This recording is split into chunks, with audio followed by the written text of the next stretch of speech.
8वें अंतर्राष्ट्रीय योग दिवस के अवसर पर लहरियासराय स्थित कुंवर सिंह कॉलेज पर विश्व योग दिवस मनाया गया, जिसमें मुख्य अतिथि के रूप में सांसद गोपाल जी ठाकुर और विशिष्ट अतिथि के रूप में MLC हरी सहनी ने भाग लिया। विश्व योग दिवस NSS इकाई KS कॉलेज के NSS पदाधिकारी डॉक्टर अमित कुमार सिन्हा और नेहरू युवा केंद्र दरभंगा के द्वारा संयुक्त रूप से आयोजित इस कार्यक्रम में मौके पर महाविद्यालय के प्राचार्य प्रोफेसर लक्ष्मण प्रसाद जायसवाल के द्वारा अतिथियों का स्वागत मिथिला की परंपरा अनुसार पाग, चादर और माला से किया गया। विश्व योग कार्यक्रम में बड़ी संख्या में महाविद्यालय से जुड़े छात्र छात्राओं, शिक्षक और कर्मचारियों ने भाग लिया तथा योग अभ्यास करते दिखे। साथ ही योगाभ्यास पर जोर देते हुए आगे भी इसी तरह के योग करने के संकल्प को लेकर मौके पर सांसद गोपाल जी ठाकुर ने कहा कि हम महाविद्यालय के छात्र छात्राओं, शिक्षक और कर्मियों को विश्व योग दिवस की बधाई देते हैं और साथ ही इस अंतर्राष्ट्रीय योग दिवस पर कहना चाहते हैं कि आने वाले दिनों में देश में बड़े पैमाने पर योग दिवस के अलावा योगाभ्यास पर बल दिया जाएगा। आज 157 देशों में योग दिवस के रूप में मनाया जाता है। देश के प्रधानमंत्री नरेंद्र मोदी जी द्वारा योग दिवस मनाया जा रहा है, उन्हें बधाई हम लोग देते हैं।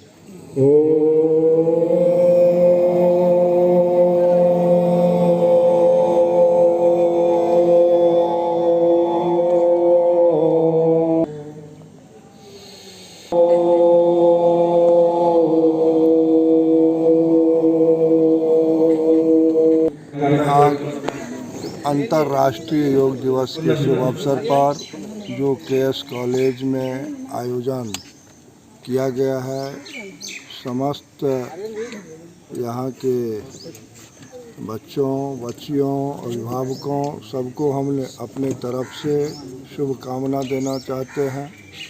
और निश्चित रूप से यह अंतर्राष्ट्रीय योग दिवस 21वीं सदी जो भारत का होने वाला है, उसमें जो 157 देशों में संयुक्त राष्ट्र संघ में जो निर्णय लिया गया, आज का तिथि वो पूरे विश्व में आज योग चल रहा है। और हमारे देश के यशस्वी प्रधानमंत्री जी जिन्होंने इतना बड़ा निर्णय लेकर के पूरे विश्व को जोड़ने का काम कर रहे हैं, उनको भी इस मिथिला की धरती से हम बधाई और शुभकामना देना चाहते हैं।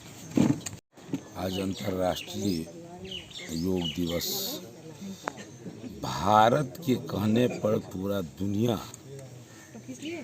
दुनिया में मनाया जा रहा है। जब भारत के कहने पर पूरा दुनिया मना रहा है, तो भारत के एक व्यक्ति का कर्तव्य है कि इसको निष्ठापूर्वक और संकल्प पूर्वक केवल आज के दिन 21 जून को नहीं, पूरे साल भर, पूरे जीवन इस योग को अपनाने का संकल्प होना चाहिए। और फिर हम लोग कभी कभी कह देते ये तो देश के लिए है, मेरे लिए क्या है, लेकिन ये तो देश की गरिमा के लिए भी है और स्वयं के लिए भी है, परिवार के लिए भी है, क्योंकि इससे मेरा तन और मन दोनों स्वस्थ बनता है। इसीलिए हर सूरत में संकल्प के साथ करने का आज संकल्प लेने का दिन है। सबसे पहले तो आज 8वां अंतर्राष्ट्रीय योग दिवस के अवसर पर माननीय प्रधानमंत्री श्री नरेंद्र मोदी जी के प्रति आभार व्यक्त करना चाहूँगा कि उन्हीं की पहल पर आज यह अंतर्राष्ट्रीय योग जो है न केवल भारत बल्कि पूरे विश्व के मानस पटल पर जो है ख्याति प्राप्त कर चुका है।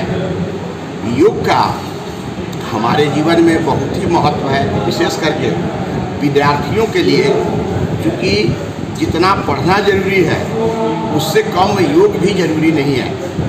कंसंट्रेशन के लिए या विभिन्न प्रकार के रोग जैसे कैंसर है, श्वसन प्रणाली से संबंधित बीमारी है, ब्लड सर्कुलेशन है, या ये आपको हार्ट अटैक, ये सारे रोग का निदान बगैर दवा के, जो हम लाखों करोड़ों दवाई पर खर्च करते हैं जिसका साइड इफेक्ट भी होता है, ये ऐसी अचूक औषधि है जो बगैर खर्च के और बिना साइड इफेक्ट के हम लोग इन सारी बीमारियों को दूर करते हैं। इसलिए हम तो यहाँ से ये कहना चाहेंगे अपने सभी विद्यार्थियों को, देश के सभी नागरिकों को, जैसा कि माननीय प्रधानमंत्री की सोच है कि सभी व्यक्ति को न केवल अंतर्राष्ट्रीय योग दिवस के अवसर पर बल्कि अपने जीवन का एक नियमित इसको रूटीन बना करके प्रतिदिन कम से कम आधा घंटा या 1 घंटा जो है योग करे, इसको जीवन का एक अंग बनाए। अगर ऐसा हो तो हमारा भारत स्वस्थ होगा, समुन्नत होगा, निरोग होगा। कहा गया है कि योग का ही परिणाम है। क्या शुभ नाम हुआ सर? मेरा नाम प्रोफेसर लक्ष्मण प्रसाद जायसवाल हुआ। मैं यहाँ करीब 1.5 महीना पहले प्रधान जांच के पद पर योगदान किया हूँ। भारत ऋषि मुनियों का देश है और विश्व गुरु रहा है, विश्व गुरु से रहेगा और विश्व गुरु के बनने की क्षमता रखता है। इसका एकमात्र कारण है कि हमारा योग व्यवस्था और ऋषि मुनियों का ये दिया हुआ जो उपहार है उसको भारत के प्रधानमंत्री, जैसा अभी प्रधानाचार्य महोदय ने कहा, भारत के प्रधानमंत्री आदरणीय नरेंद्र मोदी जी ने पूरे विश्व में इसका प्रचार प्रसार करके आज 8वां अंतर्राष्ट्रीय दिवस हो रहा है कुंवर सिंह महाविद्यालय परिसर में। यह एक सौभाग्य की बात है और ये मुझे फख्र हो। 8वां अंतर्राष्ट्रीय योग दिवस पूरे देश में मनाया जा रहा है। देश ही नहीं, विश्व स्तर पर अब तो योगा एक वैश्विक परिघटना में परिणत हो गई है। यह महज भारत या भारतीय उपमहाद्वीप तक सीमित न होकर वर्तमान सरकार के प्रयास स्वरूप यह योगा वैश्विक परिघटना बन गई है। लोगों ने योगा के महत्व को समझा, अपने जीवन में योगा को उतारकर स्वास्थ्य लाभ ही नहीं वरन मानसिक लाभ भी इससे प्राप्त कर रहे हैं। योगा का पुनरुदय भारत के पुनरुदय का एक संकेत है। जो भारत कभी विश्व गुरु था, उस विश्व गुरु के बनने की प्रक्रिया में योगा का अपना एक अहम भूमिका है। योगा, वेद, एक्यूप्रेशर, प्राकृतिक चिकित्सा जैसे प्राचीन भारतीय ज्ञान को पुनर्जीवित कर प्राचीन भारत के गौरव को पुनर्प्रतिष्ठापित करना ही वर्तमान सरकार का उद्देश्य है और अपने उद्देश्य में वह बड़े ही तन्मयता और सुदृढ़ता से आगे बढ़ रही है। हम चाहेंगे कि योगा हम सब अपने जीवन में अपनाएं और इसके लाभ से हम लोग लाभान्वित हों।